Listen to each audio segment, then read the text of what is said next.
Tonight on Primetime, a growing group of emerging powers meets in India at a moment of serious strain. What began as an economic platform is now being tested by war and rival priorities. One table, but perhaps different agendas.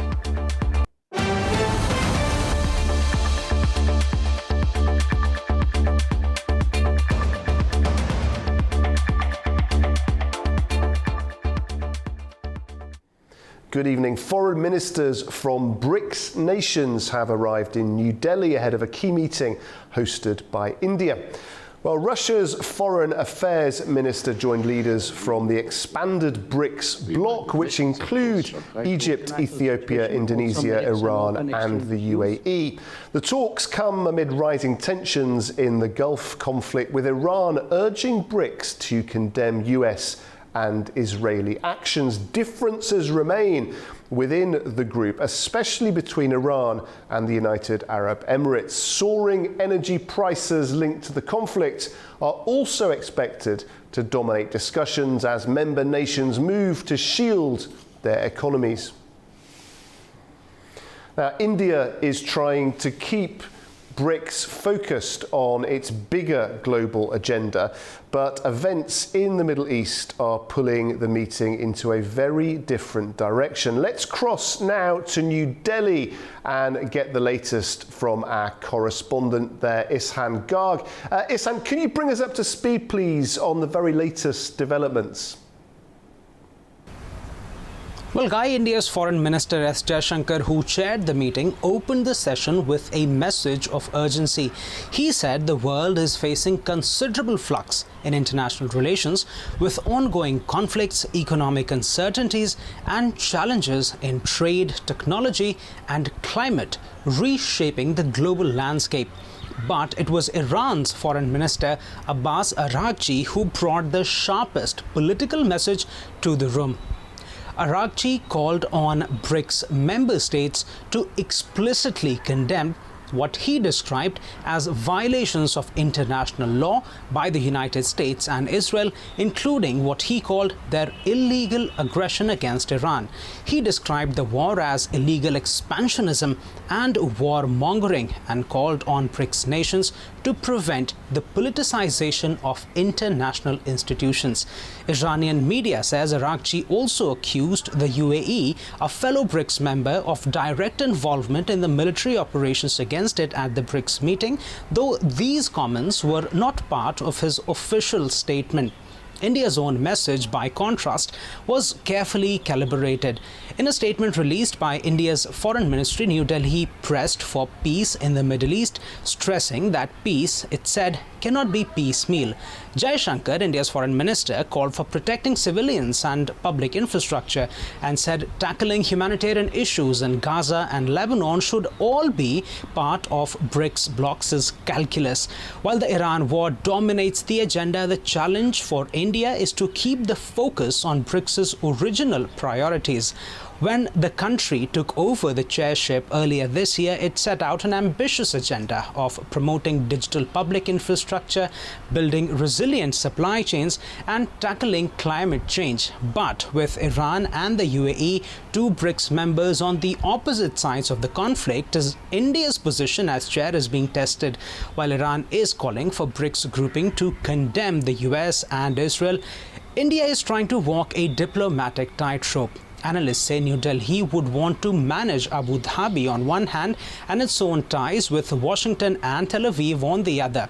BRICS Foreign Minister also met Prime Minister Narendra Modi on Thursday and will participate once again in another session of talks on Friday.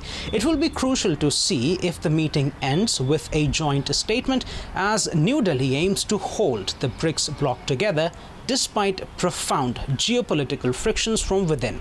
Back to the studio. Okay, we're going to take a very short break now. We'll be back in just a few moments' time. Do stay with us.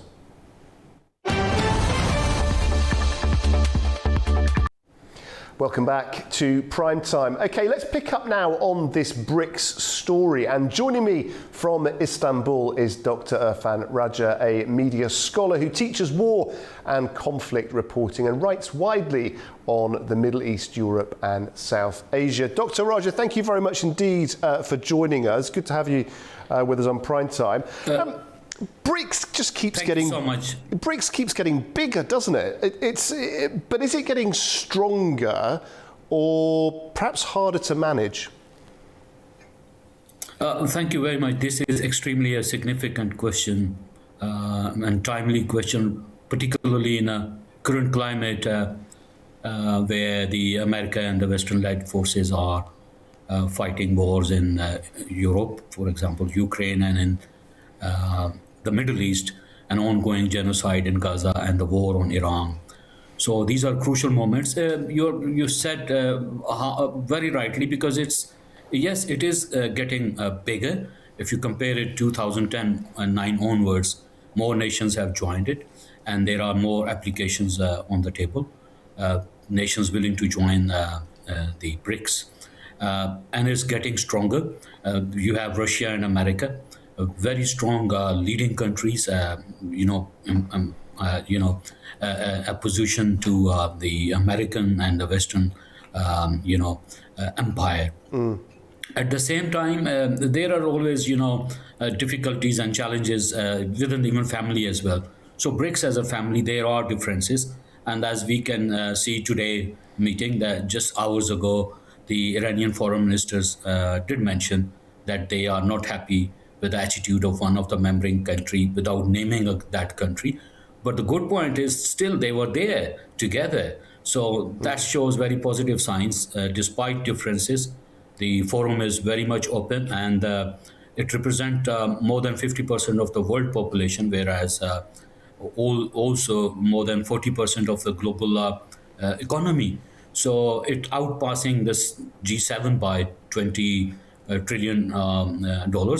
So it's a huge, I would refer to Professor Kishore Mehbubani, who is a leading figure on the Global South and the coming up of the Asian economy.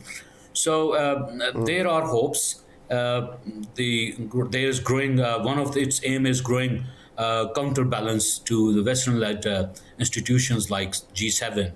And again, I would refer to Professor Kishore Mehbubani, who see G7 as sunset, whereas BRICS as sunrise. There are still hopes, more hopes in this BRICS, and countries like Pakistan willing to join. So it will be getting stronger. At the same time, very briefly, there are challenges like, on Iran, for example, within the presidency, like the Indian government. You will recall the visit of Prime Minister Modi just 2 days before the start of the current war on Iran. So, and then later there was another incident where the Iranian naval ship was participating in joint exercises and was been hit by the Americans whilst it was in international waters coming from India. So there are both sides. There are challenges and there are opportunities. Yeah, plenty of opportunities, but also those challenges, as you rightly say. Iran wants BRICS to condemn the US and Israel, doesn't it? But with countries like the UAE taking a more sort of cautious approach, how much common ground is there inside the bloc? Again, you see, particularly referring to the masses, like and the growing pressure as a result of rising oil prices and energy crisis. As you have heard, know that just days before the start of this summit, the Indian government cautions, they warns that it might go to lockdown, like a COVID-19 style lockdown, just because of the rising energy prices, oil and all that. But still there are, when we closely watch what is happening on ground, particularly as the common man in street in all countries, there are challenges, rising prices and all that. bringing pressure on the member states to, find a common ground, even though there are challenges, to find a common ground and to move towards more polar world, move towards peace and stability in the region, because that's the only way forward. Ordinary people, I'm not talking about global south, let's include west as well. There's lots of pressure on the western governments. Just days ago, you recall the local elections in Britain, and the sitting prime minister lost just because of the involvement in the war. So actually no one wants war. People are really looking forward to peace and stability in all regions across the Middle East and the global south. So there's hope and there are opportunities. Yes. As long as this pressure continues to build up. I mean, you're right. Everybody wants stability. India hosting this meeting, not a huge amount of stability has to be said within India at this point. You spoke about the crisis that's happening, the queues at the petrol pump, the appeals by Modi to the people. Very difficult for India, isn't it, at the moment? They're trying to keep one foot in BRICS. They've got another in the West. Is this balancing act becoming harder to sustain, do you think? Exactly. You have put it up rightly because, again, going back to Indian Prime Minister to Israel just 2 days before the start of the war, really criticized inside India as well. And then if you look into this, that was a gesture like supporting the Israeli ongoing genocidal, activities in the Gaza, and later that also, put Prime Minister Modi in some situation. If you look the founding father, Mahatma Gandhi, he always opposed the creation of Israel of Palestinians. So in that perspective, it's a big U-turn, being welcomed by the opposition, large media. So given all, just to get there are really serious challenges. But at the same time, Dr. Raja, we're having one or two connection difficulties there. Apologies to viewers for that. This is extremely interesting analysis, but we're just having some issues hearing you due to the connection. Okay, we're going to take a short break now. After the break, we'll have news of the latest developments involving France's expanding role in Armenia, and questions now being raised over defence ties, flight records, and what may have moved behind the scenes. Do stay with us.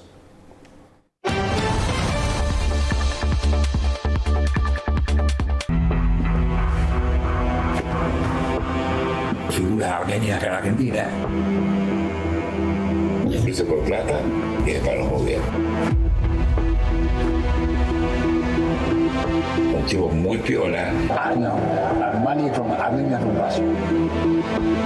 Group of Russian Armenians. People who are financial days. Some rich Armenians, they live in Russia. Pashinyan lo puso preso. Pashinyan is not protecting Nagorno-Karabakh. The Armenian game is Russia. No con Pashinyan mismo, pero... Que remuevan a Pashinyan.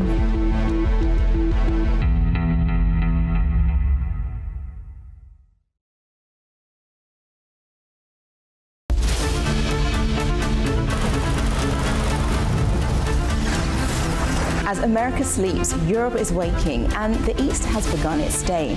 A News is right here at the center, bringing you the latest stories as they break. I'm Nadia Jani, here with you each weekday morning to share latest world news and the stories shaping our region. Across Across all platforms and wherever you get your news, we explore the context behind the big headlines. Live from Baku, I bring you a diverse mix of regional and international news, sport and politics for you, an audience that wants a bit more. So join me Monday to Friday for the latest headlines, expert analysis and live updates from around the world. Around the globe and live from Baku, this is Daybreak here on A News.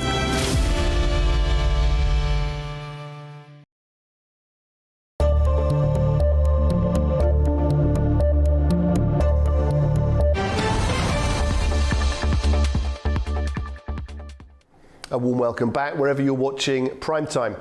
France's growing role in Armenia is raising new questions beyond the official language of strategic partnership. Well, with defence ties expanding, flight records circulating, and French-made Caesar systems now visible in Armenia, the issue is no longer just what Paris says publicly, but what may have moved behind the scenes. What is France really doing in Armenia? French reporting gives the official frame. According to Le Figaro, President Emmanuel Macron's visit to Yerevan centered on a strategic partnership with Armenia. Defense cooperation was already part of that picture, with Armenia's 2024 order of 36 French-made Caesar howitzers. But the questions now go further. They ask whether the public partnership was moving alongside a deeper military track. Macron arrived in Armenia in early May. His formal state visit began on May 5th. Then come the aircraft records. ADSB material shows an Airbus A330-200 of the French Air and Space Force flying toward Yerevan on May 4th. The next day, it left Yerevan for Paris. Hours later, the aircraft flew from Paris to Istres-le-Tubet, a French military airbase. This proves movement, not cargo, but it raises the logistics question. Was this only official transport or part of a wider military support chain?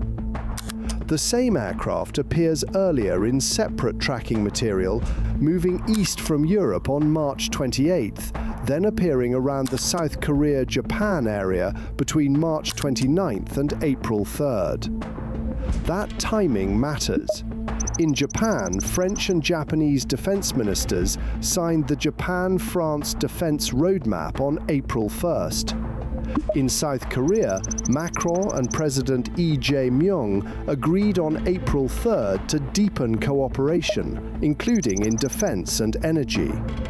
Again, this proves movement, not cargo, but it places the aircraft inside a wider pattern of defense-linked diplomacy. Then came the A400M file. A tracking image from May 11th shows a French military A400M moving eastward toward the South Caucasus. According to the claim being examined, cargo linked to this route was declared to Georgia as gas cylinders, lithium batteries, and chemical substances. But the question is whether the actual cargo was different, possibly Caesar-related components, assemblies, or support equipment. That question became sharper after Caesar howitzers appeared in footage from Yerevan ahead of Armenia's May 28th Republic Day parade. So the issue is not only Macron's visit, it is what moved around it. What was declared to Georgia? What permission was granted? And did the cargo match the legal status of the flight? Under the 1944 Chicago Convention, civilian and military aircraft operate under different legal regimes. So if military cargo was moved under a misleading declaration, it would raise questions about airspace permission, transit approval, and the integrity of civil aviation rules. The public record shows partnership. The flight records show movement.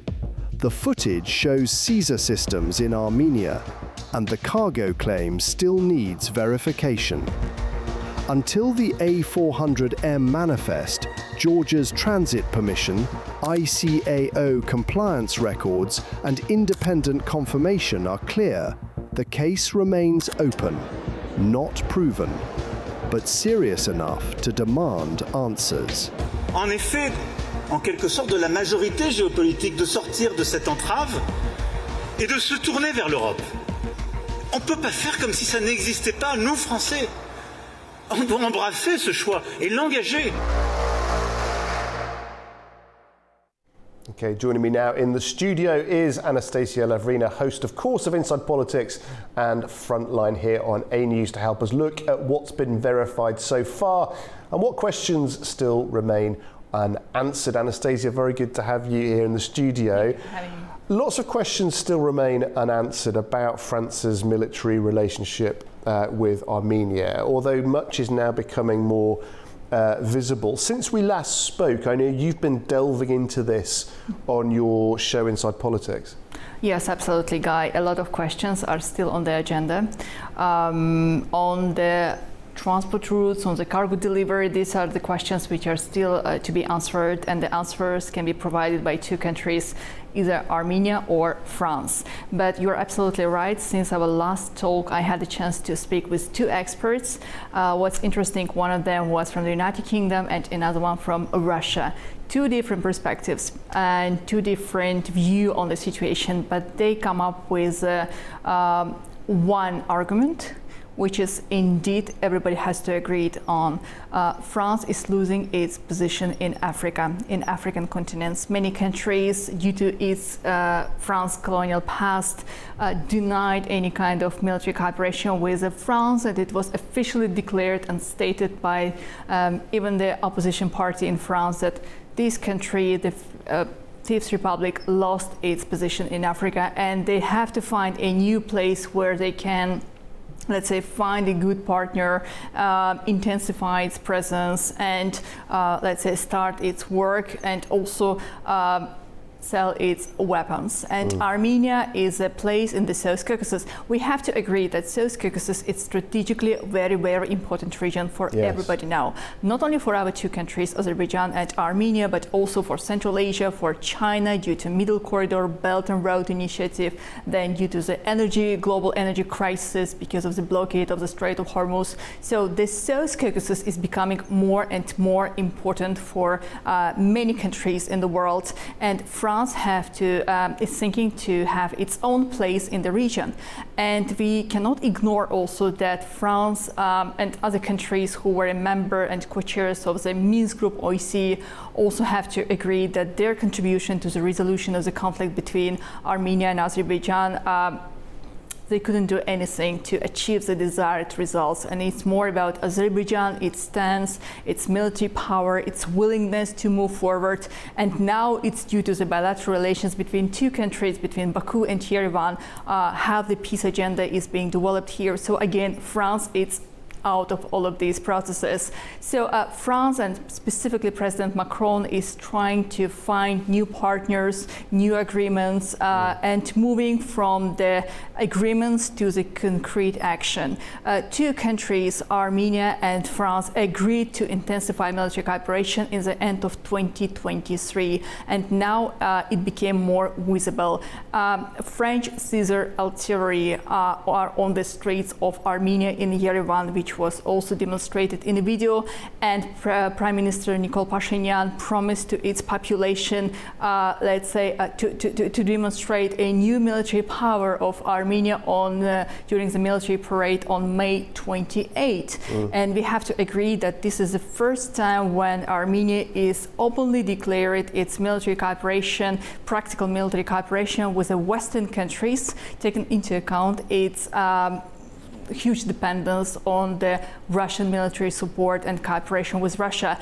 We see that Prime Minister is willing to demonstrate its pro-Western policy. EPC summit, which took place just recently, visit of Emmanuel Macron to Yerevan, strategic partnership agreements signed between Paris and Yerevan, and now this visible military cooperation. So it's indeed something we have to think about. But what both experts in my program agreed, in case of any idea Prime Minister Pashinyan or anybody in Armenia may think to start a new conflict with Azerbaijan, it will be suicidal for Armenia first, because we cannot ignore that Armenia is a small country. It's just around 3 million people. On the border of that, Azerbaijan, over 10 million population. Then Turkey, it's a strong actor in the region and member of NATO. And we cannot, let's say, ignore the fact that growing mutual cooperation, mutual support between Azerbaijan and Turkey, it's what exactly making the political agenda in the region at the moment. So in case of any mistake made by Nikol Pashinyan and any intention to start a new conflict with Azerbaijan, it will be first of all suicidal for Armenia itself, and it will have bad consequences for the countries like France, because geographically it's far away from the region. And in case of any confrontation, it will not be able to provide any guarantees or security support for Armenia if any revanchist movements in Armenia are still belonging and thinking on that. And Anastasia, what do we know about these flights? Just bring us up to speed, because there's been a lot of interest in the tracking of these flights, isn't there, between Paris and Yerevan and other places too? Absolutely. Fantastic video material prepared by A News, where in details is being shown on why there are so many questions about the cargo which might be delivered to Armenia from France. President Macron is coming to France and officially his visit starts on May 5th, but the military jet is traveling from Paris to Yerevan on May 4 and back from Yerevan to Paris on May 5th. And after some hours, it's traveling from Paris to the military base in France. And as it was, let's say, viewed by the authors, they could see that the similar trajectories happened during the visit of President Macron to Asia, to South Korea and Japan, when there were also visible intensification in the military cooperation between two countries. The same military, let's say, plane was traveling from France to the Asia and back. And what's also interesting is the case with Georgia, when this same military aircraft was traveling towards South Caucasus, towards Georgia. And the question is here more not to Georgia, but to France. According to that Chicago Convention passed in 1944, if I'm not mistaken, there should be a clear difference in between of the rules and norms coordinating the military cargo and the simple cargo. Whether Georgia was informed in advance that the cargo which will be delivered through its territory has a military purpose or not. There is no official proofs on whether military cargo was on the board. We are just talking about the facts and the trajectory and the plane movement, what is visible on the maps available. I guess everybody can check that. But whether Georgia and other countries were informed in advance what kind of cargo is being delivered, whether it's batteries, lithiums, or something else, as it's stated officially, or there are some parts of that French Caesar artillery systems. If there was a misinformation provided by the French side or Armenian side, then it may have and can bring very serious consequences to France and Armenia. They could be legal consequences, starting from the sanctions and then moving to specific, let's say, cases which have to be investigated, and some restrictions which might be imposed against French flight jets movements in case of any detection of misinformation by France or Armenia. Now, France, of course, Anastasia, has said that this partnership is all about sovereignty and security. You could argue that's quite curious, given that Armenia and Azerbaijan are already at peace. How is that statement being viewed in the region? Well, absolutely. That's a very good question. Two countries are working together on a comprehensive peace agreement. We do know about the interest of Washington, particularly Donald Trump, to have this peace deal signed by two sides and the smooth operation of three corridor in the future. He himself put his signature in that document on August 8 during the meeting which took place between three leaders. So I don't think that any countries in the region or those Western countries who are willing to see a new escalation in the region. But what France is doing, bringing more military equipment to the region, probably having, again, as I mentioned before, showing that it has a new partner and strong presence in the region due to the losing its presence in African continent, and also showing that it can act as a guarantor of stability. And on the other hand, Prime Minister Pashinyan also, before the elections, want to show that yes, we have a strong support from the European community, from France, and we are willing to have more pro-Western policy. But Armenia is still a member of CSTO. Armenia still much depends on economy and economic cooperation with Russia. Energy partnership is still happening with Russia. And President Putin made it clear that Armenia has to decide whether it continues its presence in the Eurasian community and membership in CSTO, or Armenia is moving towards Europe. And we do remember what's happened with Georgia, we do remember what's happened with Ukraine after these statements. So what will be the last choice of Prime Minister Nikol Pashinyan? It's indeed very dangerous game he's playing now to sustain relations with Russia or to develop a new partnership with the Western powers. He has to decide, because in my understanding, Russia will not accept any, let's say, bilateral approach from Nikol Pashinyan to this policy. There should be a clear division.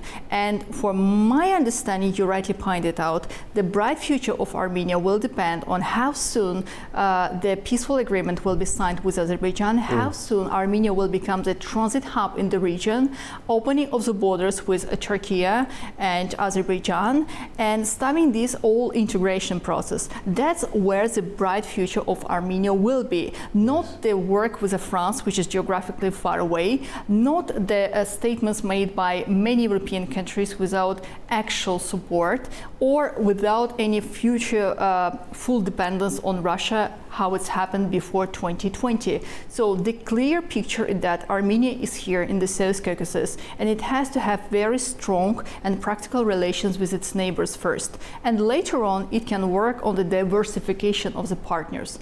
But comprehensive peace agreement with Azerbaijan, it's a must to be done as soon as possible. Indeed. Anastasia, always a great pleasure to have you with us in the studio. Thank you very much. As always, thank you. Okay, after the break, we'll take a look at Xi Jinping's meeting with top American business leaders in Beijing as China and the United States try to steady economic ties. Don't go away.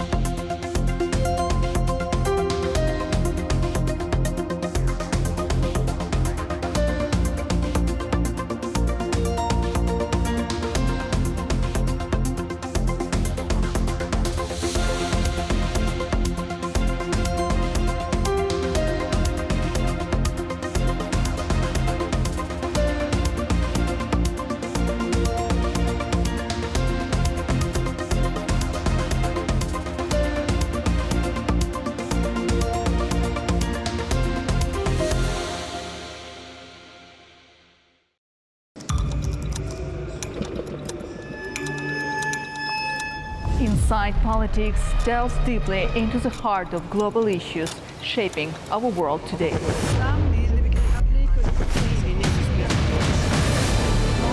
Join me for your go-to source of political analysis from across the region and beyond.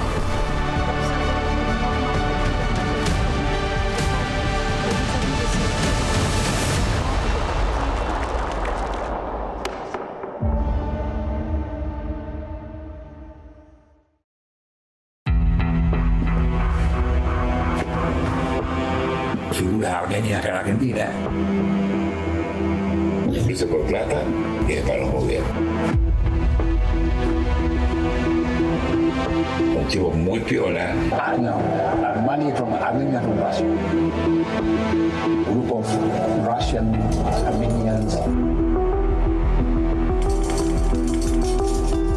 People who are financial days, some rich Armenians, they live in Russia. Pashinyan lo puso Pashinyan is not protecting neoliberal.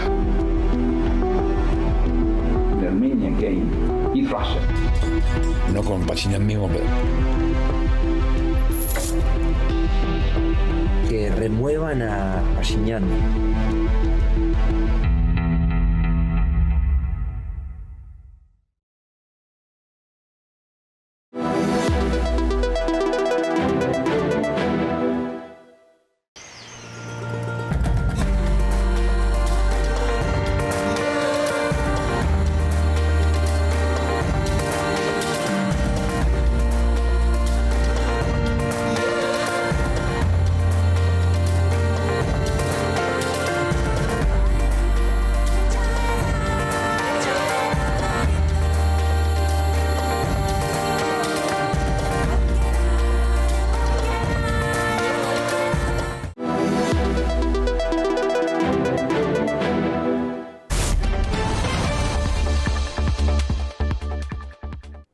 Welcome back. You're watching Primetime. US President Donald Trump and Chinese President Xi Jinping have concluded their high-level talks in Beijing. Now, both sides described the meeting as constructive, but key tensions remain over Taiwan and wider strategic rivalry. A military band, honor guards and cheering school children welcomed US President Donald Trump to Beijing on Thursday as he began a two-day summit with Chinese President Xi Jinping at the Great Hall of the People. The meeting marks Trump's first visit to China since 2017 and comes at a sensitive moment for both countries following months of trade disputes and growing tensions over Taiwan and the war involving Iran. Chinese President Xi Jinping said cooperation between Beijing and Washington was essential for global stability and urged both sides to avoid confrontation. The common interests between China and the United States outweigh our differences, and each country's success represents an opportunity for the other. A stable China-US relationship benefits the entire world. When we cooperate, both sides benefit. When we confront each other, both sides suffer. We should be partners rather than adversaries, achieving mutual success and common prosperity, thereby forging a correct path for major powers to coexist in the new era. US President Donald Trump praised Xi as a strong leader and said the two countries had managed to resolve past disagreements through direct contact between them. You and I have known each other now for a long time. In fact, the longest relationship of our two countries that any president and president has had. And it's, to me, an honor. We've had a fantastic relationship. We've gotten along. When there were difficulties, we worked it out. I would call you and you would call me. Whenever we had a problem, people don't know, whenever we had a problem, we worked that out very quickly. And we're going to have a fantastic future together. Following their initial meeting, President Trump described the talks as great, but the friendly optics were met with a blunt warning from the Chinese side. President Xi told Trump that while trade negotiations were making progress, the issue of Taiwan remains the most sensitive flashpoint. According to a readout from Beijing, Xi warned that any mismanagement of the island's status could push the two nations toward a dangerous path and even direct conflict. The two leaders later visited the Temple of Heaven for photos, where Trump declined to answer questions regarding the Taiwan discussions. Despite the warnings, both sides agreed to expand cooperation in agriculture and trade, building on preliminary deals reached in South Korea earlier this week.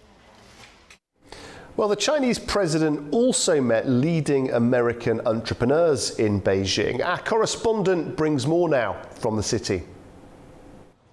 Chinese President Xi Jinping met a group of prominent American entrepreneurs in Beijing on the sidelines of the high-profile China-US summit with US President Donald Trump.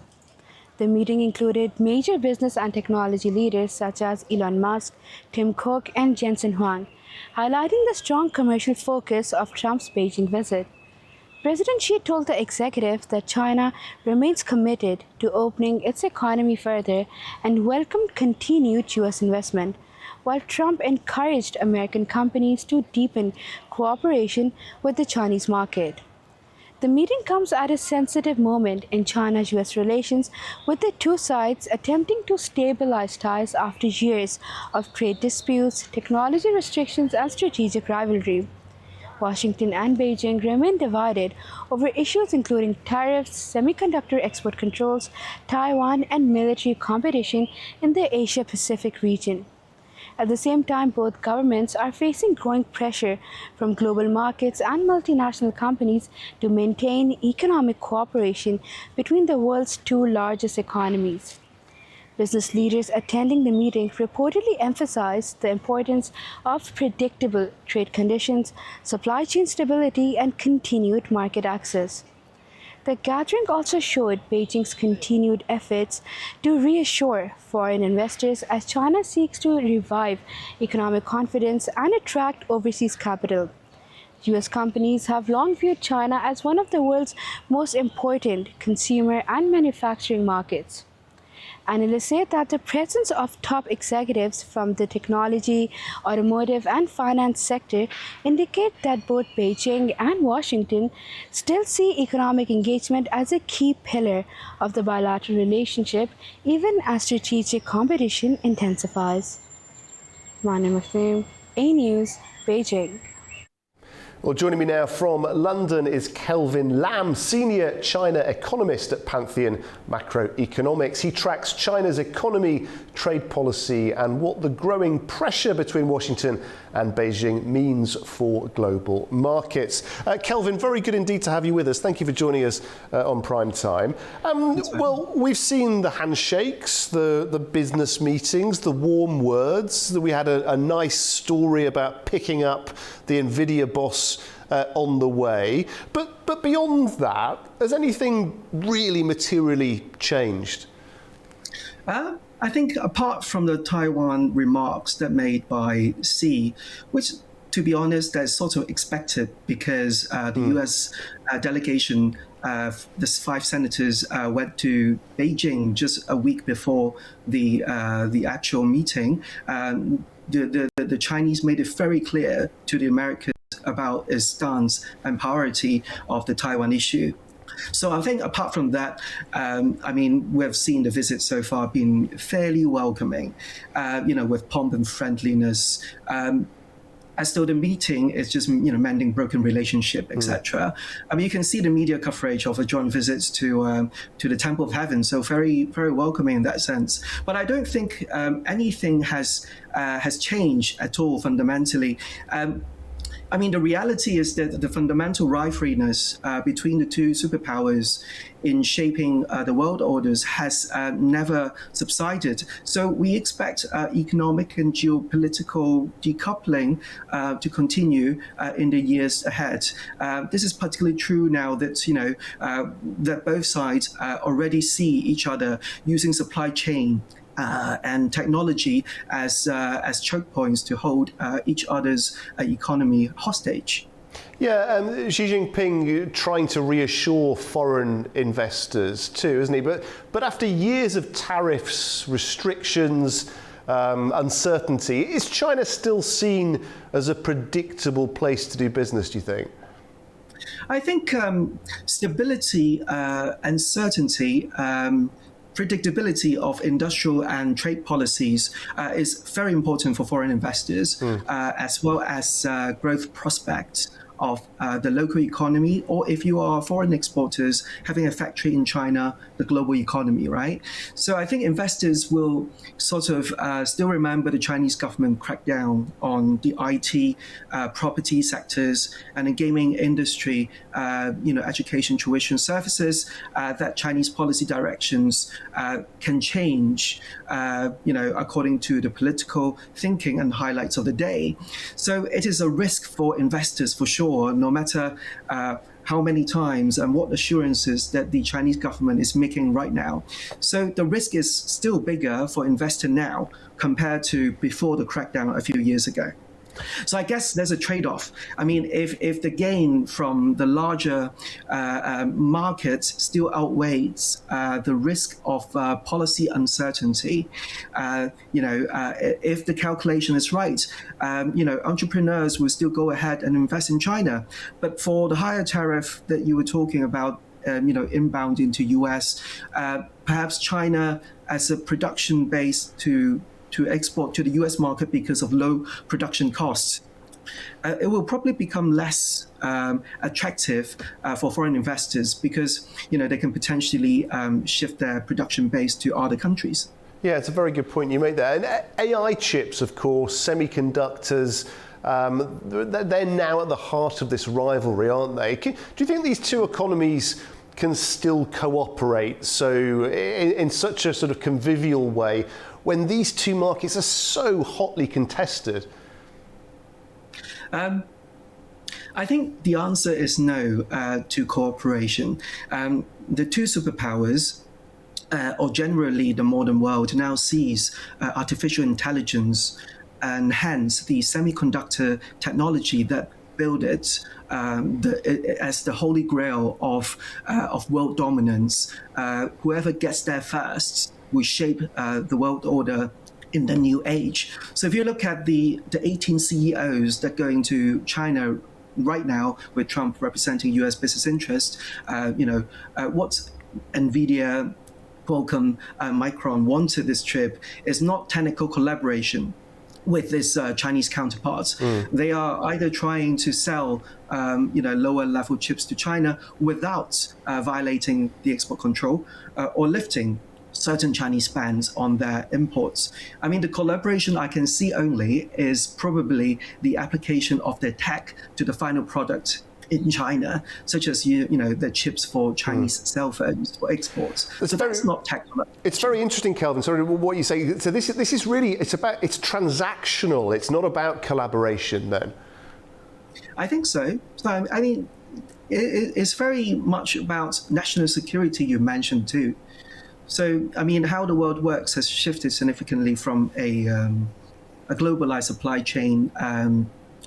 Based solely on cost concerns for manufacturers, to include significant national security rationale. But that shift has probably started since Trump's first term already.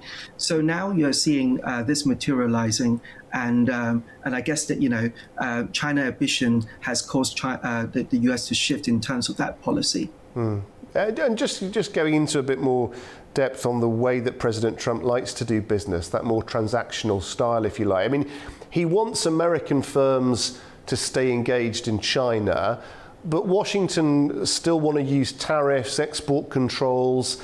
Is that a realistic long-term strategy? I think that's a good question, because I think that what the US policy so far is only concerning over reliance of technology and raw materials on China, but somehow place a much lesser weight on growth reliance, which is something different.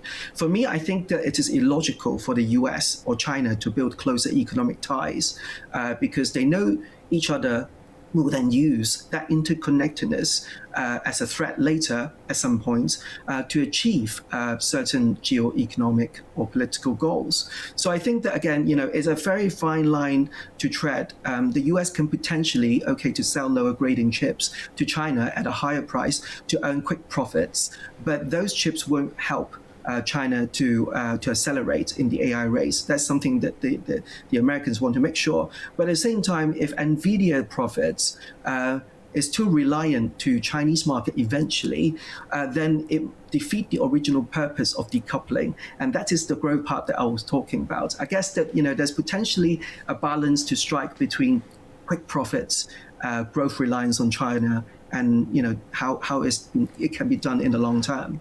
Kelvin, I don't want to get too philosophical here, but do you think there's a question about what we mean by confrontation? We've seen both leaders talk about avoiding confrontation being a priority, but to some degree, confrontation's already taking place, isn't it? Do you think this is more just about managing that confrontation in a way that doesn't scare citizens and the markets?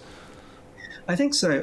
I think the visit this time is really about relationship management. The reason why I said that is because we kind of expect a new economic dialogue mechanism that may be set up at the end of this meeting, basically acts as a circuit breaker for potential re-escalation of trade or economic confrontations in the future, or just simply to smooth these frictions, out, just to make sure that they are more manageable for both sides. So I guess whatever the US and China had these sorts of dialogues mechanism before, but I think it went dormant.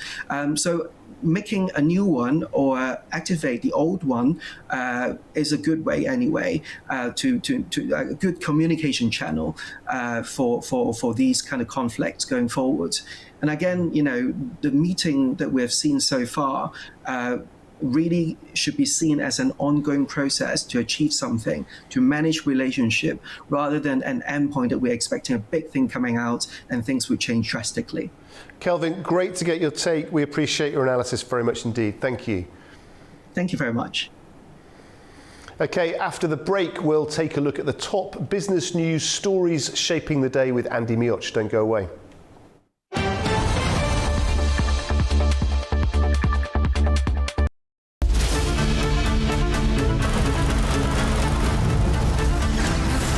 As America sleeps, Europe is waking, and the East has begun its day.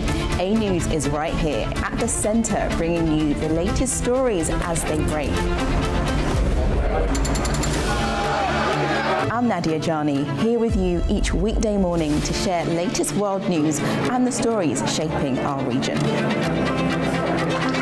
Across all platforms and wherever you get your news, we explore the context behind the big headlines. Live from Baku, I bring you a diverse mix of regional and international news, sport and politics for you, an audience that wants a bit more. So join me Monday to Friday for the latest headlines, expert analysis and live updates from around the world. Around the globe and live from Baku, this is Daybreak here on A News.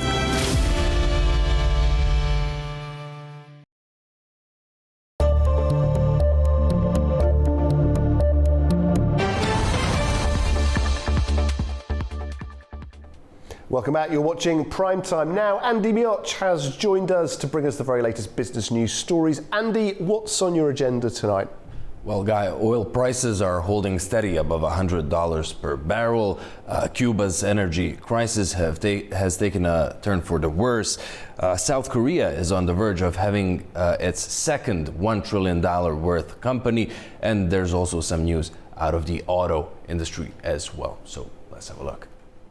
First up, Brent crude futures are hovering around $105 per barrel as the IEA warned the global oil market is likely to remain undersupplied until October, even if the Middle East conflict ends next month. Meanwhile, reports in Iranian media suggest that Tehran has begun allowing some Chinese vessels to transit through the Strait of Hormuz. Brent crude futures were little changed at around $105 per barrel on Thursday, as traders monitored developments in the Middle East and the summit between US President Trump and Chinese President Xi Jinping. Reports from Iran indicated that around 30 vessels had crossed the Strait of Hormuz in recent hours, while Tehran has reportedly begun allowing transit for some Chinese ships. Meanwhile, US Secretary of State Marco Rubio urged China to use its influence on Iran to help reopen the Strait of Hormuz. According to the White House, Xi also expressed interest in increasing purchases of US crude oil. The International Energy Agency warned that the global oil market is likely to remain significantly undersupplied until October, even if the Middle East conflict ends next month. Adding to supply concerns, Saudi Arabia informed OPEC that its oil production had dropped to its lowest level since 1990. Over in the Caribbean, Cuba has run out of diesel and fuel oil amid a U.S. blockade, according to the country's energy minister. The government has also said that the national grid is in a critical state. Blackouts have increased across Havana, with some neighborhoods going up to 22 hours a day without power. Cuba has completely run out of diesel and fuel oil, the country's energy and mines minister said on Wednesday, as the capital Havana faces its worst rolling blackouts in decades amid a US blockade that has strangled the island of fuel. Blackouts have increased dramatically this week and last across the capital Havana, with many neighborhoods without light for 20 to 22 hours a day, heightening tensions in a city already exhausted by food, fuel and medicine shortages. The national grid, he said, was operating entirely on domestic crude oil, natural gas and renewable energy. Cuba has installed 1,300 megawatts of solar power over the past 2 years, but much of that capacity is lost to grid instability amid the fuel shortages, Minister of Energy and Mining said, reducing efficiency and output. The country's top energy official said Cuba continued negotiations to import fuel despite the blockade, but said rising global oil and transportation prices amid the US-Israeli war with Iran were further complicating that effort. Next up, Britain's economy grew unexpectedly in March to cap another strong first quarter, suggesting it was in better shape as the Iran war escalated than many have feared. Some economists, however, said seasonal distortions were flattering the figures. Britain's economy grew unexpectedly in March to cap another strong first quarter. It suggests it was in better shape as the Iran war escalated than many feared. However, economists said seasonal distortions were flattering the figures. Official data showed GDP rose by 0.3% month-on-month in March, against analyst expectations for a 0.2% contraction. The services sector, construction output and manufacturing all grew strongly. For the first quarter as a whole, the economy expanded by 0.6%. It marks the third year running of strong growth in the first quarter. Economists said measurement issues related to shifts in spending after the pandemic may be contributing to that pattern. But looking ahead, one leading analyst warned recession risks have risen, and they expect the UK economy to contract mildly in the second and third quarters of this year. They cited a coming inflation surge caused by higher oil prices and pressure on the Bank of England to raise interest rates. It remains to be seen how renewed uncertainty in Westminster, with investors now unsure about the political future of Prime Minister Keir Starmer, will weigh on the economic outlook. Finance Minister Rachel Reeves said the data showed she had the right economic plan. South Korean chipmaker SK Hynix is nearing the $1 trillion valuation milestone. If it hits the mark, South Korea will become the first country outside the United States to have more than $1 trillion company, with Samsung crossing the threshold earlier this month. SK Hynix is on the verge of topping a $1 trillion market value, just weeks after Samsung Electronics crossed the milestone, as strong demand for artificial intelligence places South Korea at the heart of Asia's AI boom. SK Hynix shares have risen more than 200% this year, after rising an eye-watering 274% in 2025, driven by AI-related demand for both conventional memory chips and high-bandwidth memory chips used in AI servers. If SK Hynix joins Samsung above the $1 trillion threshold, South Korea would become the first country outside the United States to have more than $1 trillion company. On Thursday, SK Hynix shares edged down 0.4%, while Samsung rose more than 3% to a record high, in a broader market that was up 0.9%. SK Hynix's market cap was roughly at $948 billion, based on Wednesday's price and exchange rate. Japanese automaker Honda has posted its first annual loss since 1957, as it took a multi-billion-dollar hit from scaling back its electric vehicle plans. The company said it expects to return to profitability this year. Honda posted its first annual loss in nearly 70 years as a listed company on Thursday. It was hit by more than $9 billion in costs to restructure its electric vehicle business, and the firm also ended its long-term EV sales target. Revealing its worst financial report since Honda listed on the stock market in 1957 underscores how risky an aggressive bet on EVs can be for a legacy automaker. Honda CEO Toshihiro Mibe said the carmaker is scrapping its goal of having EVs make up a fifth of its new car sales in 2030, as well as a target of a full shift to electric or fuel cell vehicle sales by 2040. Mibe said Honda will also indefinitely suspend its Canada EV project, an $11 billion investment plan to produce EVs and batteries. However, shares briefly hit a 2-month high before closing up 3.8% on Thursday. Investors bought in after the auto giant pledged at least $5 billion in shareholder returns over 3 years. The pledge shows Honda's reliance on its profitable motorcycle business to generate cash and support shareholder returns. Its operating loss totaled $2.6 billion for the year ended March, but the company still expects to return to profitability this year. However, Honda warned rising material prices, including the impact of the Middle East conflict, would cause a near $2 billion hit to its operating profit in the current fiscal year.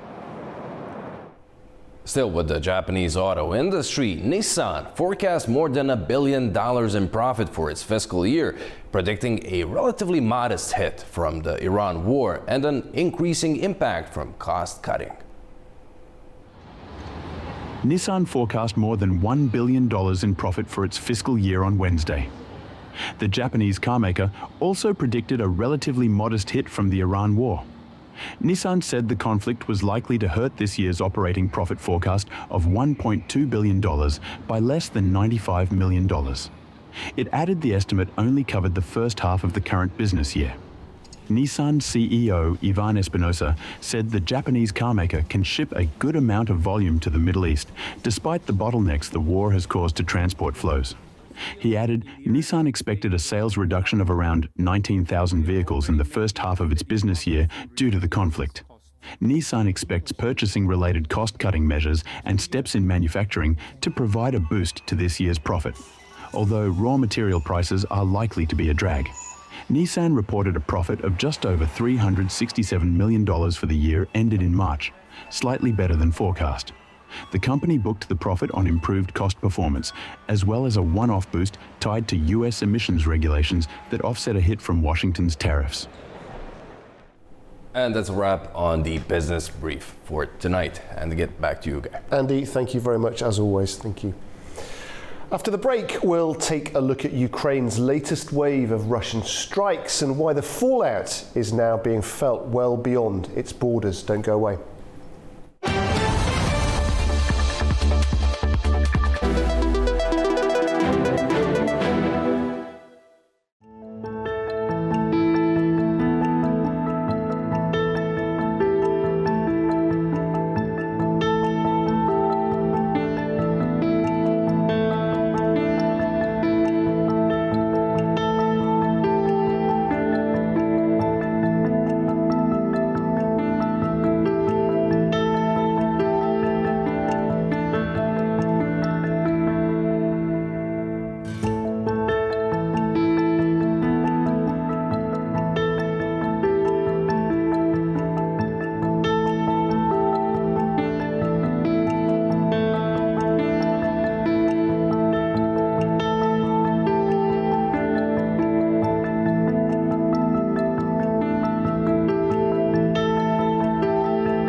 As America sleeps, Europe is waking, and the East has begun its day. A News is right here at the center, bringing you the latest stories as they break. I'm Nadia Jani, here with you each weekday morning to share latest world news and the stories shaping our region. Across all platforms and wherever you get your news, we explore the context behind the big headlines. Live from Baku, I bring you a diverse mix of regional and international news, sport and politics for you, an audience that wants a bit more. So join me Monday to Friday for the latest headlines, expert analysis and live updates from around the world. Around the globe and live from Baku, this is Daybreak here on A News.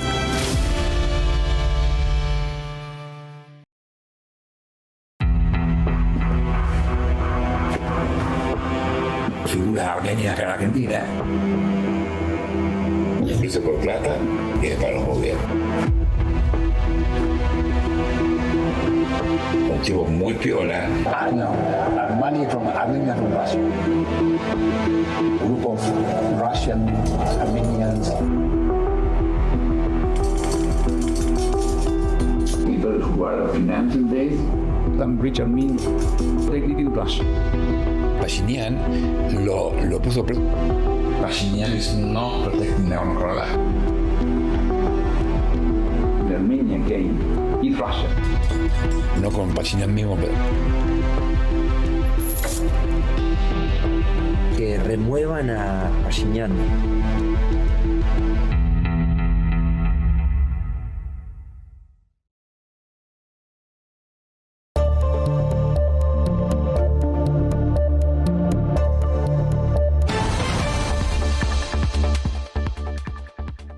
Welcome back. You're watching Primetime. Russia has carried out a third consecutive night of large-scale drone and missile strikes on Ukraine, killing at least 8 people and injuring no less than 44, with the biggest strike hitting a residential block in the capital, Kyiv. Well, the 9-storey building was heavily damaged in the attack, with its entrance destroyed and all 18 apartments levelled, trapping residents inside as rescue teams worked through the debris. Dozens more people were injured in the overnight attacks across the country.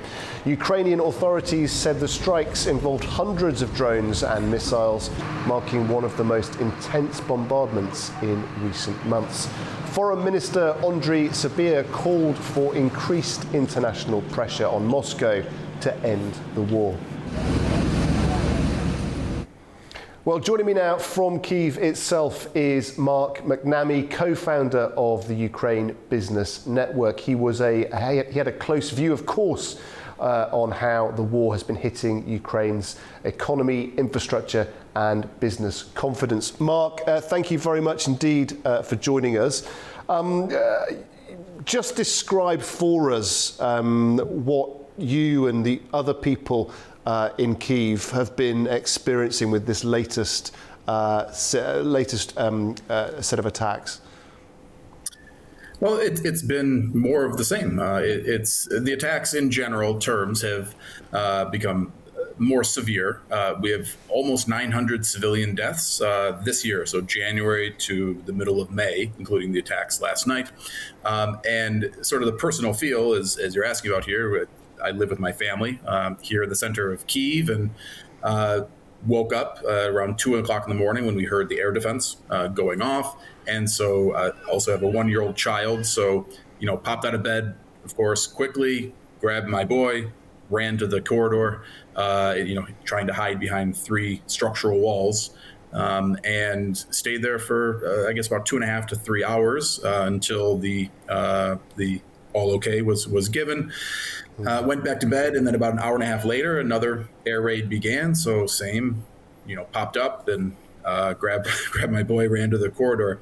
But this is just routine. This is what we're used to here. The attacks are constant. They've picked up a lot. In April, Russia launched almost 7,000 drones across the country, and it's really these long-range strikes. On the capital, of course, that's a key focus on Kyiv, but all around the country. And so we have tragedies occurring almost daily, even very distant from the front, and in Western Ukraine, hitting large cities deep behind the front. So this is we're used to it, I guess, is what I can say. But it doesn't make it any less damning and concerning. But it's just kind of part of life here. And then it was a weekday. Everybody then goes to work and gets back into their routines and continues life. As you say, Mark, incredibly becoming normal for everybody. Obviously, very difficult for you, your family, and many other people. With critical infrastructure being hit again and again, what does this mean for businesses, logistics, daily economic life across the city? Right. I mean, look, it weighs on moods. I mean, there's no two ways about it, of course. I mean, it weighs on morale, weighs on people's psychology. Of course, that weighs on investor interest, investor potential, and that includes domestic investor interest, but also with these just consistent routine attacks on foreign investor moods. So it's terribly unfortunate. The minor positive here is that we're through the winter. All of these attacks, their success rate and everything was much higher during the winter, but also this past winter happened to be one of the coldest winters in the last few decades here in Kyiv, which made the situation that much worse, of course. Since we're out of the winter, and by the way, the attacks are not quite as successful because Ukraine's air defense has improved, and so we're seeing interception rates. I mean, in some cases, approaching 90-some% and even higher of missiles and drones. So we are protecting the country at a better rate, but at the same time, Russia is, in terms of quantity, is sending considerable more projectiles at us. So in terms of the economy, it weighs on moods, and it weighs on consumer sentiment. It weighs on business investor sentiment, of course. And really, there's no end in sight to date. And Mark, President Zelensky's pushing Europe for major new support, isn't he? Especially for drone production. Is Ukraine now in a race to build capacity faster than Russia can keep escalating? Yes, absolutely. And this is to sort of turn the coin here. This is to get more positive. This is an area where Ukraine is actually taking back the advantage. So it's been a race. It is a race currently. It has been a race. But from speaking with military analysts, from speaking with war journalists at the front, from speaking with some of the biggest Miltech investors here in Kyiv, it's become increasingly clear, and we're seeing this in the statistics. We're seeing this in the success rates of interceptor drones, and we're seeing this in increased strikes, successful strikes by Ukraine into Russian territory. We're seeing Ukraine take back this technological advantage, and this is absolutely critical because two things are happening simultaneously.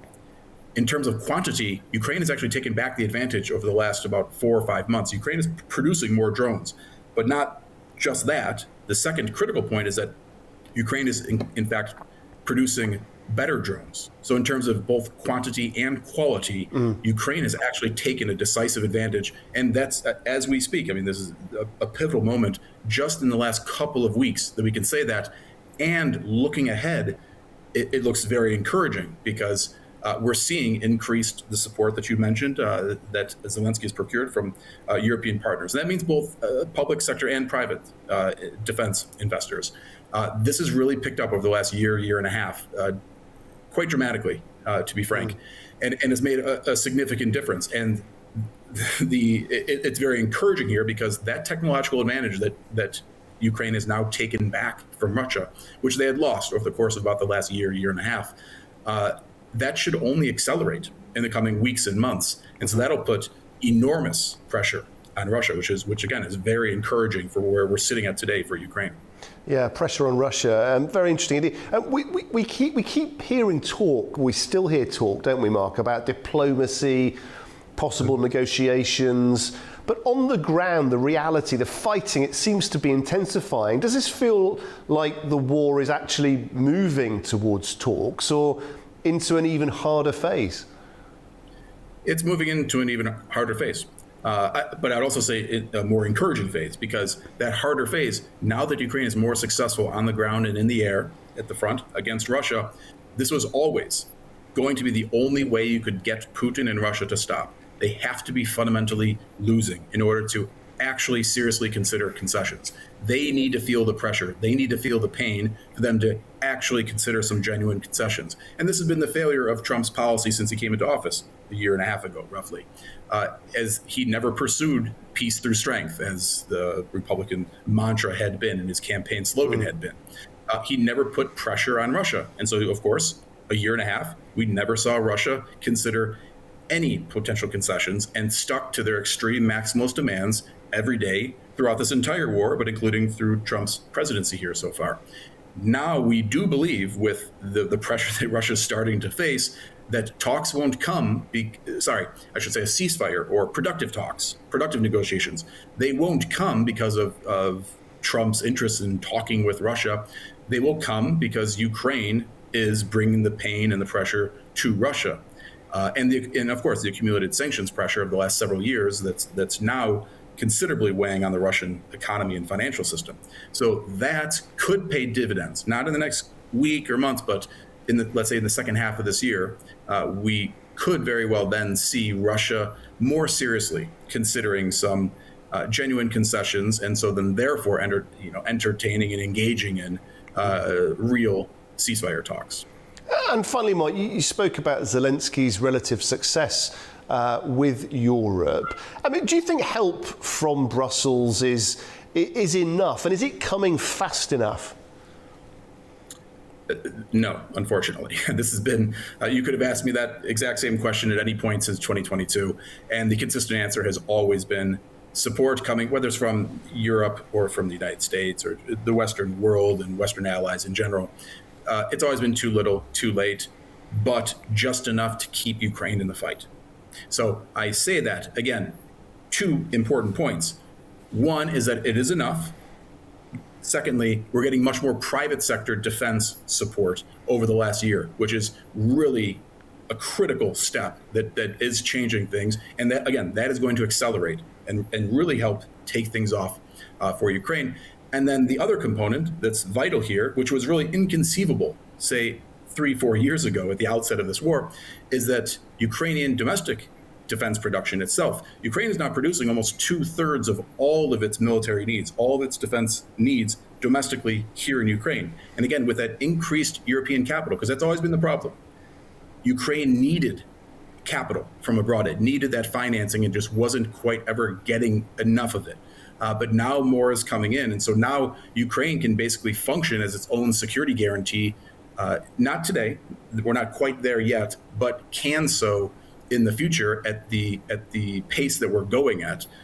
So again, encouraging signs. We started this interview with a lot of negativity about Ukraine, but there are a lot of very encouraging signs here just in the last couple of weeks with how things have developed. Mark, we know it's a very difficult time for you and your family, and that's why we appreciate your analysis all the more. Thank you very much indeed for taking the time to join us from Kyiv. My pleasure. Thanks for having me. Okay, after the break, we'll check in with our correspondents around the globe. Do stay with us.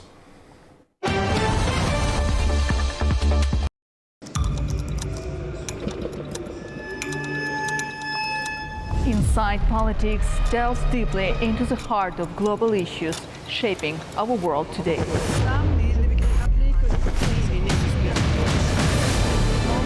Join me for your go-to source of political analysis from across the region and beyond.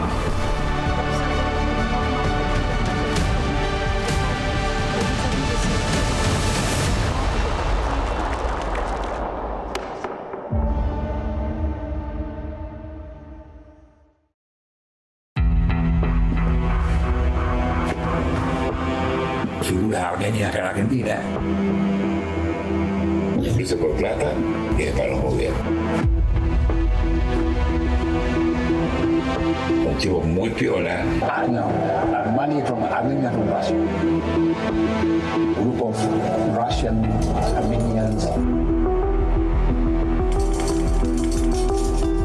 People who are financial based, some rich Armenians, they live in Russia. Pashinyan lo puso preso. Pashinyan is not protecting neoliberal. The Armenian game is Russia. No con Pashinyan mismo, pero...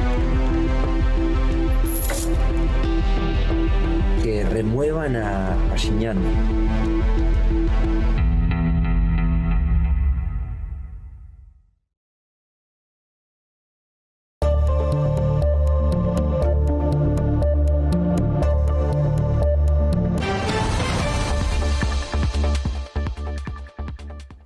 Welcome back to Primetime. Now let's check in with our correspondents around the world. And NATO's eastern flank is calling for stronger air defences after a series of Russian airspace violations raised fresh security concerns across Europe. Anita Sharma has the details. Welcome to This Day in Europe, where NATO's eastern flank is pushing for stronger air defenses after a series of Russian airspace violations heightened security concerns across the alliance. Meeting in Bucharest, leaders from the Bucharest 9 and NATO's Nordic allies warned that repeated incursions involving Russian drones and aircraft near Romania, Poland, and the Baltic states underscore the urgent need to strengthen NATO's air and missile defenses, particularly against unmanned threats. Leaders also described Russia as NATO's most significant long-term and direct threat, condemning what they called Moscow's highly confrontational actions, from sabotage and cyber attacks to hybrid attacks and destabilization across the alliance. The summit brought together leaders from 14 nations alongside NATO Secretary General Mark Rutte, Ukrainian President Volodymyr Zelensky, and U.S. Undersecretary of State Thomas Donano, underscoring that despite questions over long-term U.S. commitments, the transatlantic alliance remains central to European security. On X, Rutte said the meeting was, quote, firmly anchored in NATO and that strong and capable allies are standing together to defend against any threat from any direction. The joint statement stressed a strategic continuum stretching from the Black Sea to the Baltic, the Nordic region, and the Arctic, with allies pledging increased defense spending, stronger burden sharing, faster military mobility, and a more combat-ready alliance ahead of next month's NATO summit in Ankara. They also reaffirmed unwavering support for Ukraine, saying pressure on Russia must intensify to bring Moscow to meaningful peace negotiations. On the Middle East, they voiced full backing for allied efforts to protect freedom of navigation in the Strait of Hormuz. For A News, I'm Anita Sharma in Arnhem, Netherlands. President Recep Tayyip Erdogan and Kazakh President Kassym-Jomart Tokayev have held a joint press conference in Astana following bilateral talks focused on energy, trade, transport routes and strategic ties. Well, the two countries also signed a series of agreements during Erdogan's official visit to Kazakhstan. Here are the details. President Recep Tayyip Erdogan has wrapped up a joint press conference with Kazakh President Kassym-Jomart Tokayev in Astana after holding talks aimed at deepening the strategic partnership between the two countries. The two leaders met one-on-one at Astana's Palace of Independence on Thursday before co-chairing the sixth meeting of the Turkey-Kazakhstan High-Level Strategic Cooperation Council.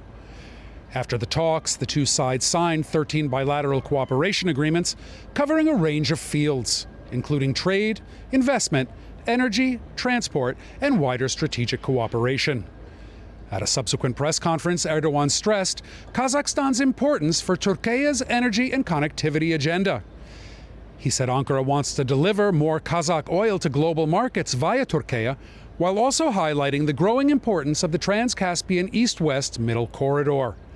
Tokayev, for his part, said Kazakh-Turkish relations are developing dynamically in the spirit of an expanded strategic partnership.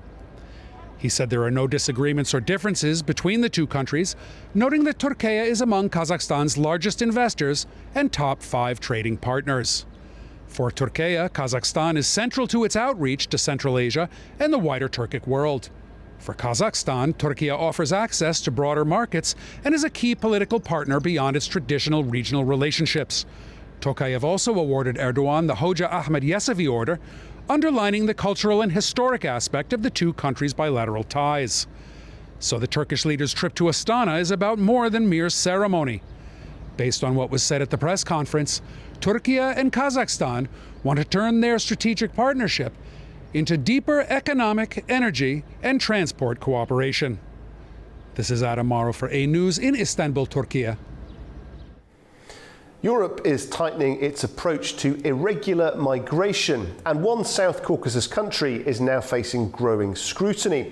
Well, new figures from Eurostat point to a sharper enforcement trend, and for Georgia, the political timing could hardly be more sensitive. Nini Nikolashvili has more from Tbilisi.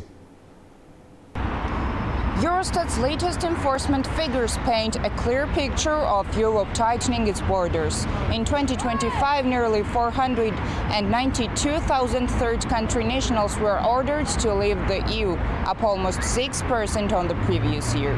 But the sharper number is this. Actual expulsions surged by 21%, reaching 135,000 people physically removed and returned to their home countries.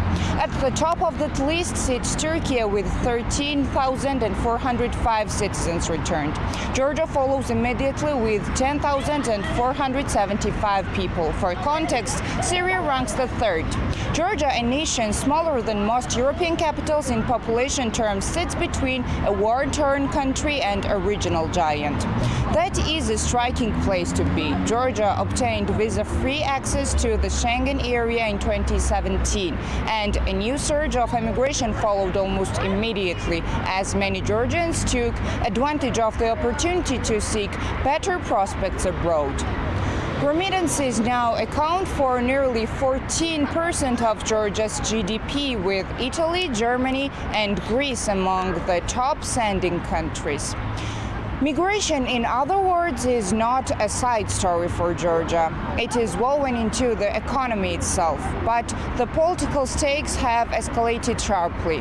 The EU has been negotiating new rules to trigger a visa liberalization suspension mechanism, with Georgia squarely in its crosshairs following the ruling party's decision to halt EU accession talks and adopt legislation Brussels considers Russia-aligned.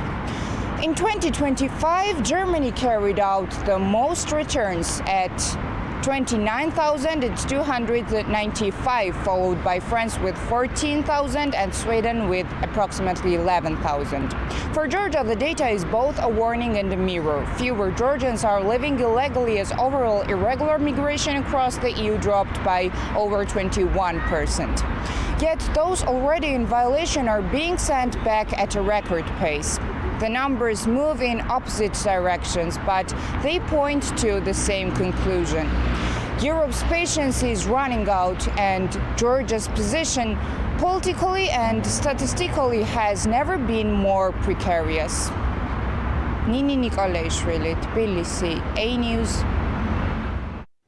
The first General Assembly of the Global South NGO platform is being held here in Baku, bringing together delegates from more than 110 countries. Well, it comes as the country positions itself as a bridge between the global north and south. Here's more from the event. Behind me at the Gülistan Palace, history is being made as civil society leaders representing 80% of the world's population come together for a common cause. Today marks the first General Assembly of the Global South NGO platform. This isn't just another conference, it's a direct response to a fragmented world. We are seeing delegates from over 110 countries across Latin America, Africa, Asia, and the Pacific. What makes this truly unprecedented is the scale. Out of 120 nations in the non-aligned movement, 116 are represented here today by their civil society leaders. First of all, this network is one of the important civil society legacies of the COP29, which was conducted in Baku. The idea actually came from there. And this is one important role of Azerbaijan already. And Azerbaijan here is not only care about its national interest, but also we play a role of the voice of the global south, which sometimes we see that some inequalities in voting, in global voting system, global south countries are facing. Therefore, actually, Azerbaijan with Global South has the same expectations, aspirations, and needs for Global South movement. So Azerbaijan's role plays in a very important place in this whole procedure. This is the first and only network of its kind, and it's happening right here in Baku as the part of Baku Urban Week. The mission is clear: to move from conceptual dialogue to practical, results-oriented action. The spirit of this gathering traces back 71 years to the historic Bandung principles calling for sovereignty, non-interference and a fair global order. In general, Azerbaijan, a nation that has successfully navigated its own political and economic transformations, deeply understands the challenge facing the global south. By hosting this platform, Azerbaijan is solidifying its role as a strategic bridge between the global north and south, particularly following its leadership in COP29. The stakes today are high. By the end of this assembly, we expect the election as a general secretary and 4 regional deputies who will lead this organization for the next 5 years. They will also adopt a forward-looking framework to implement the Baku principles, focusing on inclusive urban development and climate resilience. Huge crowds gathered in Tehran's Revolution Square to send off Iran's national team ahead of the 2026 World Cup. But this is not just a football story. For many Iranians, politics and security concerns now sit firmly alongside the tournament. A News' Toraj Shirililo sent this report earlier. The people of Iran's capital, Tehran, held a massive send-off ceremony in the downtown Enqilab Square for their national football team, wishing them success before their departure for World Cup matches co-hosted by the US and Mexico.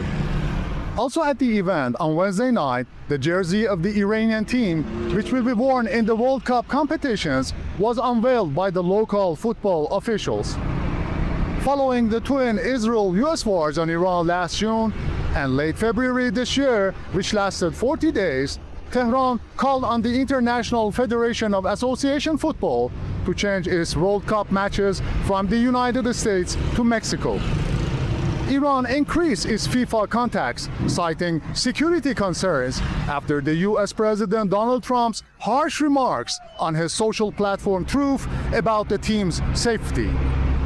On Saturday, Iran's Football Federation confirmed it will definitely participate in the 2026 FIFA World Cup and stressed that the tournament host consider its concerns regarding the team's travel and how it will be treated. Ranked 21st in world ranking, Iran qualified for the FIFA Cup and headed to the event for the 7th time as their 4th straight World Cup edition. In FIFA World Cup 2026, Iran's squad will face Belgium, Egypt and New Zealand after being drawn into Group G at this year's tournament, which football experts have termed a group of death. Amid concerns of wartime logistics, Iran plans to hold its pre-World Cup training camp in Antalya, Turkey, where it is expected to play 2 friendly matches, including one against Gambia next week. Toraj Shirililo from Tehran for A News. The UAE is pushing back after Benjamin Netanyahu's office claimed he visited the country during the war with Iran, with Israel-UAE security ties reportedly deepening as the Emirates came under heavy Iranian attacks. Blake Sifton has more from Tel Aviv. Israeli Prime Minister Benjamin Netanyahu's office said in a statement on Wednesday that he made a secret visit to the United Arab Emirates during the war with Iran to meet with the UAE's president. Without going into details, the statement said that the visit led to a historic breakthrough in relations between Israel and the UAE. But only hours after that statement was released, the UAE's government denied that the visit had taken place at all. They said claims that a visit had occurred were entirely unfounded.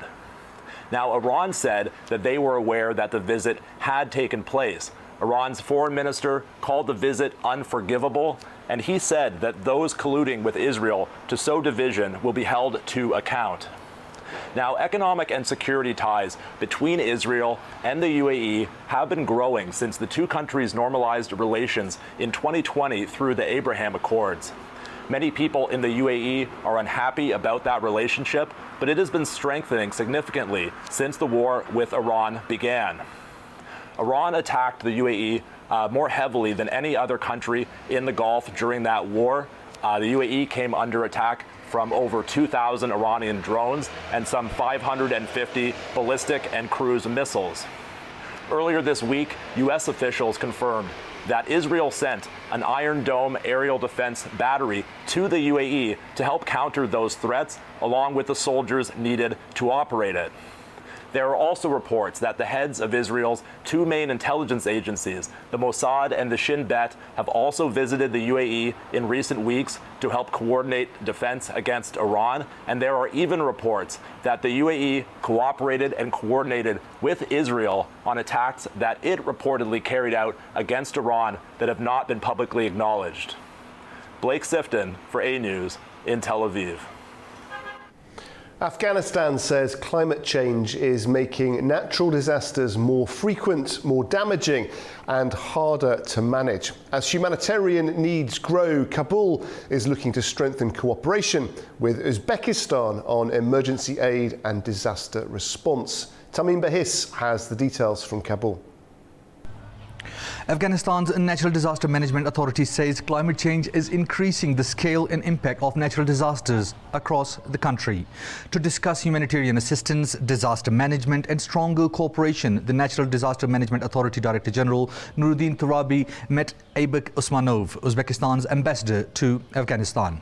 Turabi thanked Uzbekistan for its previous aid and said the two countries share close religious, cultural and geographical ties. He said climate change has made natural disasters in Afghanistan more frequent and more damaging, increasing humanitarian needs across the country. Afghanistan is already vulnerable to floods, droughts, landslides, earthquakes, and severe winters. These disasters damage homes, crops, roads, and water systems and often hit poor and displaced communities hardest. Turabi said the authority is responsible for receiving and distributing aid to disaster-affected people across all 34 provinces. Ambassador Osmanov said Uzbekistan remains committed to supporting the Afghan people, especially during emergencies. He said his country is ready to continue humanitarian cooperation and provide assistance during disasters. Tamim Bahis in Kabul, A News. Turkestan is preparing to host Turkic leaders for a summit aimed at pushing regional cooperation beyond symbolism and political messaging. This time, the focus is increasingly on technology, economic coordination, and how the Turkic world positions itself in a rapidly changing global economy. Fariza Kalamazina reports. Kazakhstan is preparing to host the informal summit of the heads of state of the Organization of Turkic States. Tomorrow, leaders of member countries and observer states, including Hungary and Turkmenistan, are expected to arrive in the city of Turkestan, often described as the spiritual capital of the Turkic world. Security across the city has already been stepped up with police and National Guard officers deployed throughout key areas. Ahead of the summit, foreign ministers are also expected to hold talks. But the focus of this meeting goes beyond diplomatic protocol. The summit comes at a time when member states are trying to move from political dialogue toward more practical cooperation, particularly in technology and economic development. Artificial intelligence and digital transformation are expected to be among the key topics on the agenda. And the discussion is no longer only about national digital strategies. Countries are increasingly looking at the ways to connect their efforts and build a broader system of cooperation.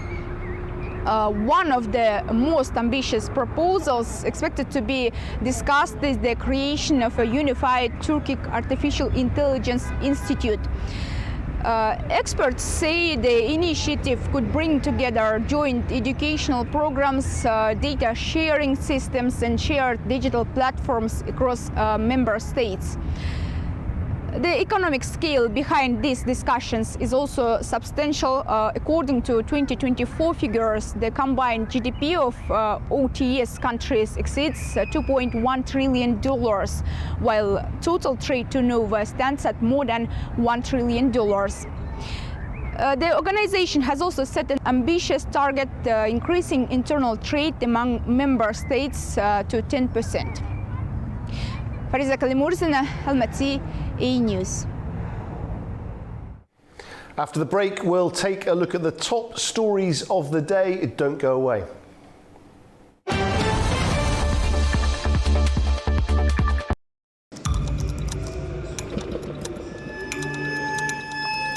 Inside Politics delves deeply into the heart of global issues shaping our world today.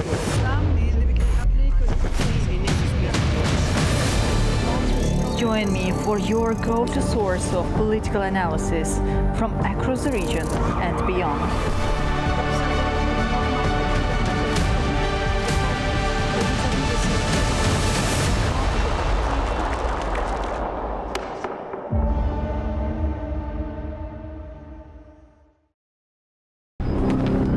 Welcome to A! News, unfiltered news and analysis from the region and beyond. From Washington to Beijing, Tehran to Kabul, to Tbilisi to Tashkent. Hello, I'm Jay. Challenges. Today is the third. We're with you 24/7, taking you live to the front lines of the day's biggest stories. Welcome to Gabala. One important note to Fierce. I'm here. Azerbaijan and Armenia. Hello, we're recording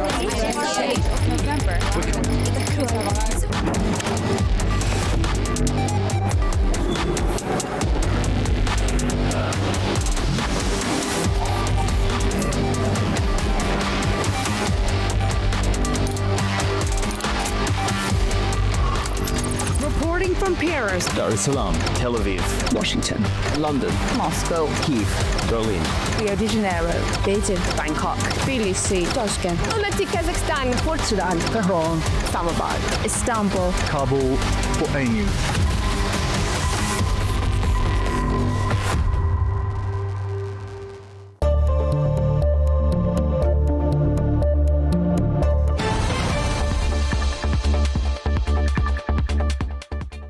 Welcome back to Primetime. Good to have you with us. Keir Starmer is facing a deepening leadership crisis after Wes Streeting resigned as Health Secretary, saying he had lost confidence in the Prime Minister. Well, that has sharpened questions over Labour's direction and whether changing leader would steady the party or trigger another political fight. Welcome you. Speculation over Keir Starmer's future intensified on Thursday after Health Secretary Wes Streeting resigned, saying he had lost confidence in Starmer's leadership. The resignation added to growing pressure on the Prime Minister, as senior Labour figures and voters openly debated who could replace Starmer if he were forced out. Some Londoners backed continuity, arguing the country needs stability rather than another political shake-up. Unfortunately, I think Keir Starmer is still the man for the job. So there's nothing much else that we're going to be able to get by choosing Wes or anyone else who's going to come forwards. We don't want this disruption, and ideally we still want to have someone who's stable, boring, yes, but stable in charge. Others pointed to alternative figures within Labour, including former Deputy Angela Rayner and Greater Manchester Mayor Andy Burnham, despite questions over his eligibility to stand because he is not currently an MP. Can't be Burnham because he's not an MP, but he probably would be the best in terms of personality. I mean, I'm not saying I'd vote for him, but if I had to pick, that's who I'd go for. Don't trust Angela Rayner. And Wes Streeting, I don't know that much about him, but he looks a bit of a slippery fish to me. I would probably opt for Angela Rayner, just because I think she comes from, you know, the right kind of background. She's not kind of... I know Keir Starmer often talks about his mother and father and where they've come from, but I think, yeah, she gets things done, and has a reasonable chance of turning the country around, given the difficult financial position that we find ourselves in. Despite growing speculation over potential challenges and Streeting's dramatic resignation, many voters said there was still no clear consensus over who should lead Labour if Starmer were to leave office. Latvian Prime Minister Ieva Siliņa announced her resignation on Thursday after her coalition government collapsed months before October's general election. Well, Siliņa lost her parliamentary majority after the Progressives party withdrew support over the dismissal of Defence Minister following incidents involving stray Ukrainian drones entering Latvian airspace. 2 drones crashed in eastern Latvia. No deaths or injuries were reported, but the incident sparked criticism of the country's official response. President Edgars Rinkēvičs is expected to begin consultations on forming a new government on Friday.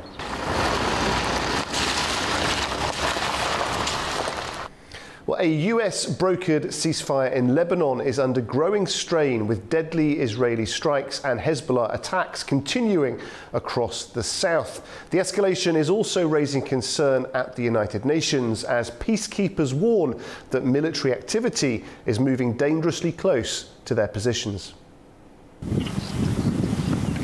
Israeli airstrikes across southern Lebanon have killed at least 22 people, including 8 children, according to Lebanon's health ministry, as fighting between Israel and Hezbollah continued, despite a ceasefire brokered by the United States last month. Among the dead were 2 children, killed after Israeli drone strikes hit cars on a major road in Jiyeh, around 20 kilometers south of Beirut. Lebanese authorities later said 6 people were killed in the village of Arab Salim, 3 in Rumin and 1 in Haruf. The Israeli military said it had targeted Hezbollah weapons depots and rocket launch sites in several areas. It also warned residents in 9 towns and villages in southern Lebanon to leave their homes, saying Israeli forces planned to operate heavily against Hezbollah fighters nearby. Hezbollah said it had responded by attacking Israeli troops in southern Lebanon with drones, rockets and explosive devices. Meanwhile, the United Nations peacekeeping force in Lebanon, known as UNIFIL, says it is increasingly worried about growing military activity close to its bases. The force warned that the rising use of drones and nearby explosions are putting peacekeepers at risk. On Thursday, the Israeli military issued an evacuation warning to residents of 8 towns and villages in Lebanon's Bekaa region and the south, ahead of potential strikes. Well, Lebanon and Israel are heading back to US-mediated talks, with pressure growing ahead of the latest ceasefire deadline. In Beirut, many are watching closely, hoping diplomacy can succeed where repeated truces have struggled to hold.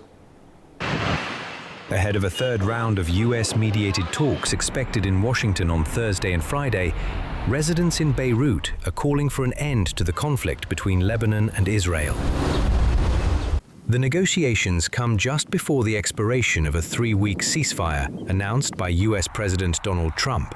For many Lebanese, the talks represent a rare chance to break the cycle of violence that has dominated life in the country for decades. Of course, any 2 sides at war eventually have to sit at a table and talk. And these negotiations, we as Lebanese all strongly support them because we're tired of war. We want peace with the whole world, not just with Israel. I don't know how that's going to be resolved, but God willing, we have a lot of hope in this administration that we'll move toward peace. But despite hopes for diplomacy, many in Beirut, locals say the ceasefire has failed to deliver calm on the ground. The truce between Israel and Hezbollah, first reached during last month's preliminary talks and later extended by 3 weeks, had been set by Beirut as a non-negotiable condition before broader negotiations could move forward. This so-called ceasefire is a lie. There is no ceasefire. A ceasefire means a comprehensive ceasefire, and the Israelis withdraw to the border. Then there would be a peace treaty or an armistice agreement, as they call it. They would be on their own, and we would be by our own. We want to live in peace. We don't want problems. Lebanon has had problems from 1975 until now. Every 5 years there are wars. We're completely worn out. We want peace, and that's it. That's the story. The talks, set to take place at the US State Department, will, for the first time, include military representatives from both sides. A cruise ship held in Bordeaux after a norovirus outbreak has now been cleared to resume operations. French authorities say passengers were isolated and monitored after dozens fell ill, but no serious cases have been reported. A cruise ship carrying more than 1,000 passengers has been cleared to resume operations in Bordeaux after French authorities confirmed a norovirus outbreak on board. The Ambition, operated by Ambassador Cruise Line, had been held as a precaution after dozens of passengers reported gastrointestinal illness during a voyage from Belfast and Liverpool. Passengers without symptoms were later allowed to disembark, while those feeling unwell were told to isolate in their cabins under medical supervision. The operator says no serious cases have been reported, with enhanced sanitation and monitoring measures still in place. All of the people that have symptoms have been kept in their cabins. They have been looked after by staff, and water has been brought to them, food has been brought to them, and whenever the food is finished, it's wrapped up in a proper bag, left outside the door, and then properly disposed of or cleaned or whatever they do. So, all good. A 92-year-old British passenger died during an earlier stop in Brest, but authorities said the death did not appear to be linked to the outbreak. Norovirus is a highly contagious stomach bug that can cause vomiting and diarrhea, though most people recover within a few days. French authorities also said there was no reason to link the outbreak to a separate hantavirus cluster reported on another cruise ship. Well, that brings us to the end of Primetime. Andy Mioch will be back with you tomorrow for plenty more news and analysis. And from all of us here at A News, thanks for watching.